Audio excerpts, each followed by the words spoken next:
Good evening. Good evening. Oh, Hello, good morning. sir. Hello, good morning. Good Wherever you morning. happen to be. Welcome aboard. Thank you. Would you mind just giving a little intro? Tell us who you are and what you do. Okay, well, I'm sort of at the other end of the infosec side. I'm focusing on the embedded security side. So I work for a semiconductor manufacturer, and I'm sort of looking at side channel analysis and fault injection and that sort of end of things. But there's a lot of commonality in terms of developers needing to be aware of these sorts of risks and these things not being taught.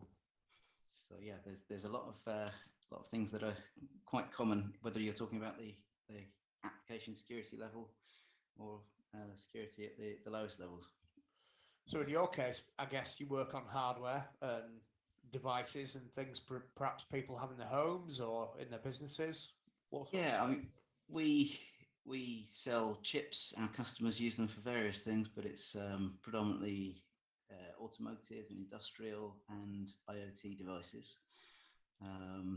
So yeah, we have a large range of customer requirements for different products, and to a certain extent, that means that we are we have to try and help the customers maintain the security, and different customers have different opinions of what they need.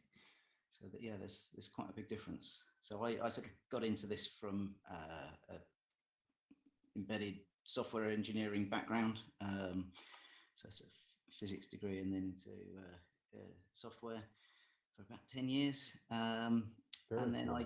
I got into the security side of things through podcasts originally. And then I moved to our smart card group and spent some time writing secure bootloaders and specing systems for smart metering, that sort of thing. And then I decided to make it a bit more formal and do a master's in information security. So that's kind of how I got into infosec. So you're probably the most qualified person in the room then, I guess. I doubt that very much. I've definitely got imposter syndrome here because you've got some incredible guests and me. Nah, So, you're in No. So I want to ask a question though, because we hear in the media and in the infosec press about, Internet of Things security and how, vulnerable things are, et cetera, et cetera. From your perspective, are things getting better? Are your efforts sort of coming to fruition in more secure base hardware level? You mentioned secure bootloader. Is that really a thing now?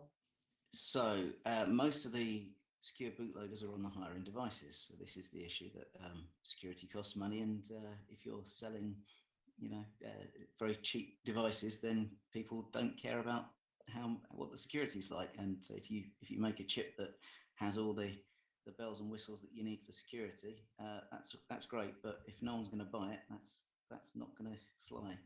So yeah, it's a hard problem to solve. But yeah, certainly we're definitely seeing moves in the right direction. So more of the lower end customers are definitely looking for security, and willing to spend, invest time and money in making things right. Standards are helping in that regard. Unfortunately, that's the thing about standards. There's so many to choose from. So there's a lot of competing standards in the IoT side even. So ARM have their own ARM PSA.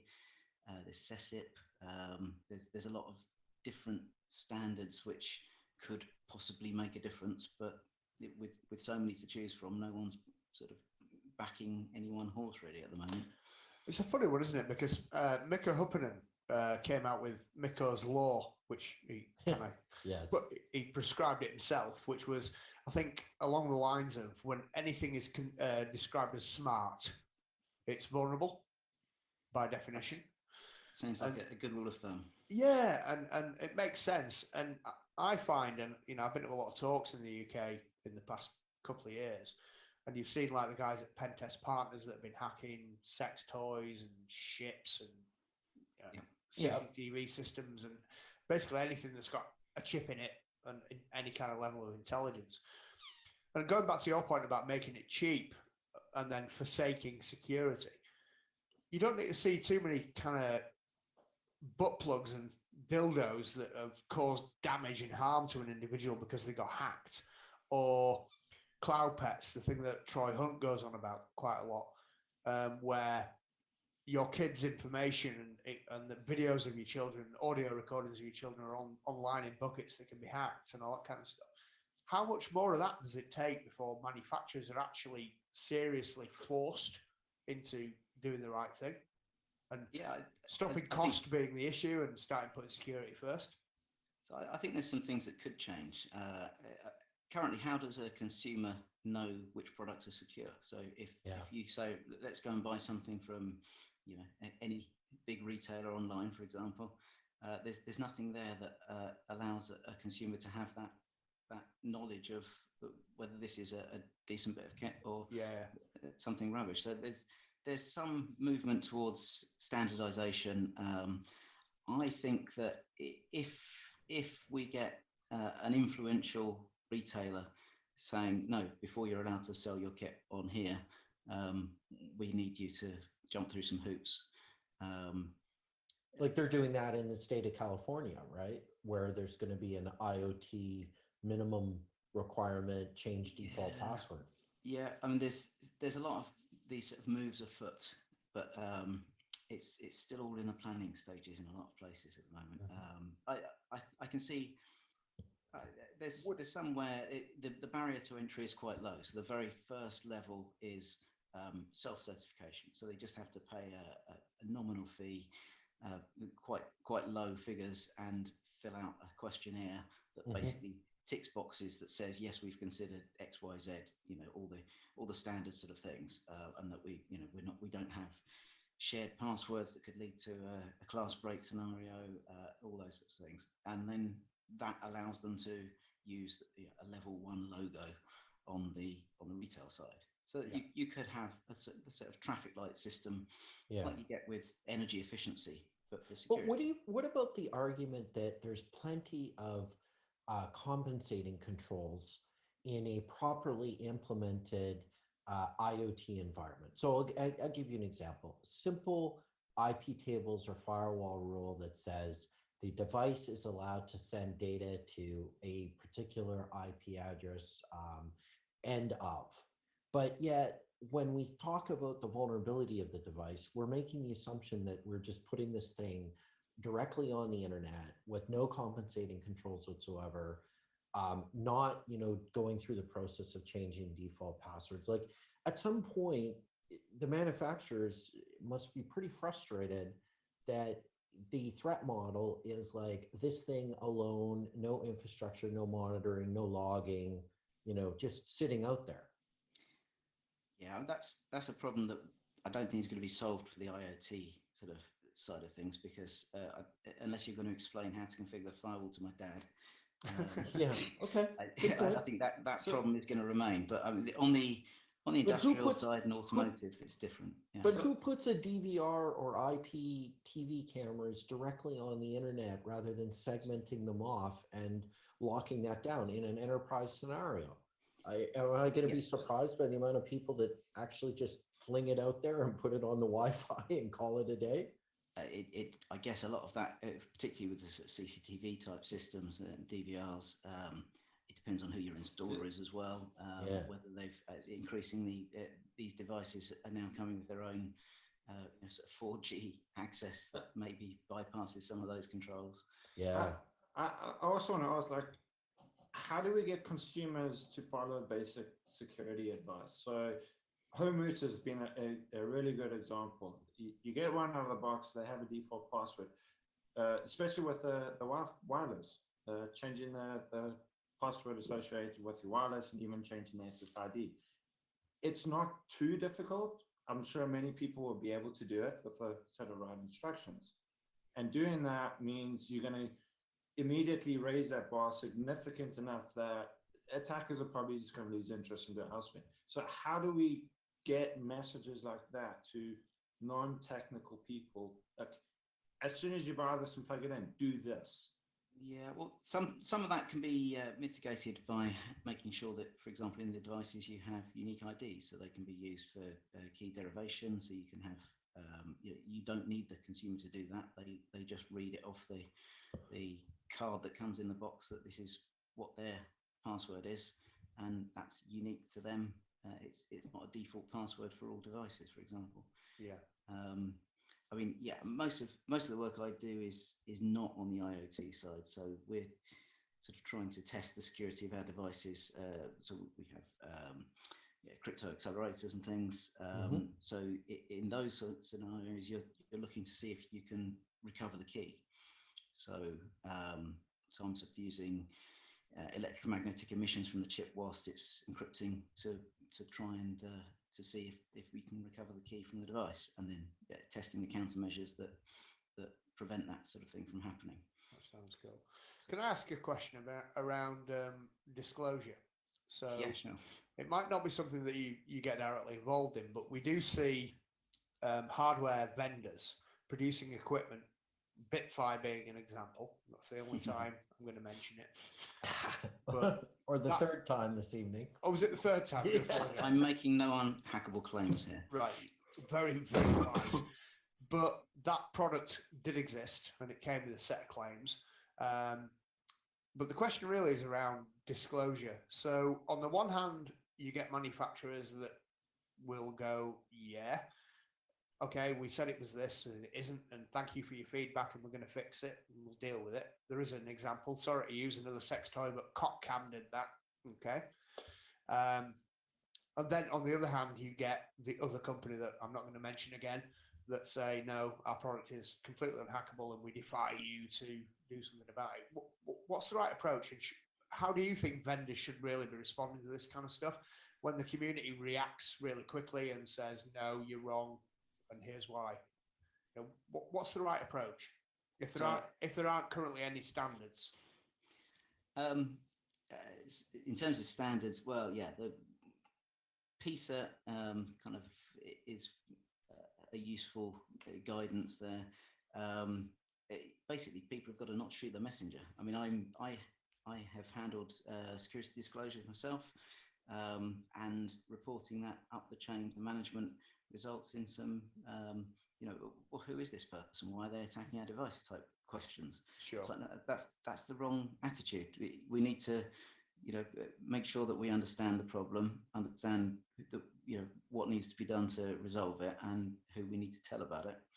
So it's something that needs to change in the organisation that's producing the whatever it is, whether it's the hardware, the product, whatever level of security disclosure you're talking about. Yeah. The biggest issue I think that I face with these sorts of things is where progress moves on, so people's expectations change. And yet, well, when that device was released, there was no expectation. This was outside of the threat model. But clearly, equipment to hack things gets cheaper and easier to obtain. More people can do things more capably with less money, and so suddenly these things become a more distinct possibility. And even though it wasn't in the original remit of protection for this type of device, it still looks bad if you're vulnerable to it. Yeah. So kind of adding to that, so one thing we see quite often is, hey, we found this vulnerability, and the vendor's immediate reaction is, oh, that's an old device, we no longer support it, so we're not going to fix it. It's a problem, isn't it? Yeah. So what are your thoughts? Like, should there be a minimum time period that vendors will have to adhere and support to? And if so, what should that be? So I want to make a point that eventually, like 10 or 12 years later, after the SSL standard changes, you can't log into it anymore. Well, just to be clear, like some of these devices, they are still on their site saying, hey, click here to buy it off Amazon. Yeah. I don't think you've invited Dave Weiner on, have you?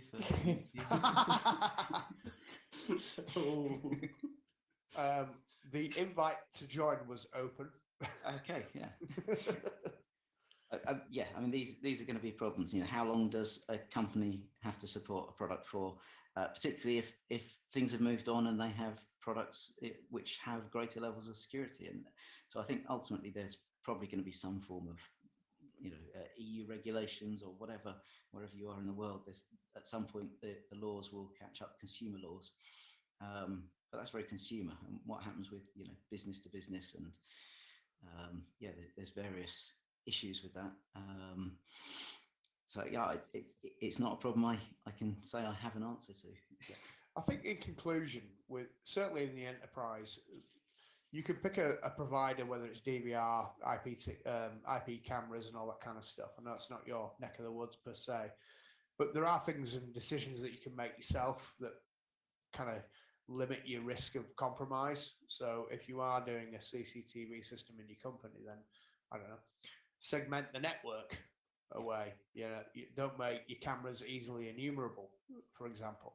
And do stuff like that. So I guess the point I'm making here is that it's not entirely incumbent on a vendor to do the right things. There are also decisions and controls that you can put in place and adopt that help yourself. I think the IoT Security Foundation have some really good guidance, free download white papers, frameworks and things that IoT vendors can use. Which if they were to follow those recommendations, then I think a lot of these problems would be mitigated. So shout out to those guys. Yeah. I guess where my point was trying to also go is like sometimes I view the vendors actually using, oh, well, we're not going to fix it because it's EOL, and that's an excuse rather than investing the time and effort to fix it. Yeah. I mean, what does a consumer do when the business is no longer trading, or X mergers and acquisitions later, it's a different company. Yeah, that's it. It's always going to remain as a problem. But so, I mean, I'm looking at the very lowest levels of chips, sort of trying to break them, and a lot of it is also things like trying to break flash read protection and those sorts of things. And it's a fault injection attacks where you've got perfect code, bug-free, but you can induce a fault that causes the code to be vulnerable. So, if you can, it's all very well having a, hardware root of trust and doing your secure boot and checking the signature. But if you can bypass that if-else check, did the signature match or not, did the hash match, then that's another way of bypassing these things. Yeah. So Absolutely. I think from our customer's point of view, or someone writing code for a device, you should always assume that your code will be read at some point and understood, with things like Ghidra making that a lot easier these days. So don't rely on the security by obscurity. Don't have your cloud API keys such that they can be someone can attack one device and get your API key and make mischief online. Yeah, sage words. Yeah, absolutely agree with that. Okay, we've got a couple of minutes left. I feel a bit shit calling you Barsteward. I'd really like to know what your real name is, but anyway. No upset. That's entirely up to you. What are you going to be doing in the next year? Give us a flavour of some of the work that you're going to be looking at. I think a lot of what I'm going to be doing is trying to bridge the gap between the security group and the hardware design and the application side. So a lot of that's going to be education within my company, and there's a lot of standard stuff going on at the moment. There's automotive standards, ISO 21434 is coming out, which we're somewhat involved in, and that's going to force at least consideration of some of these more sort of physical attacks in the automotive sphere.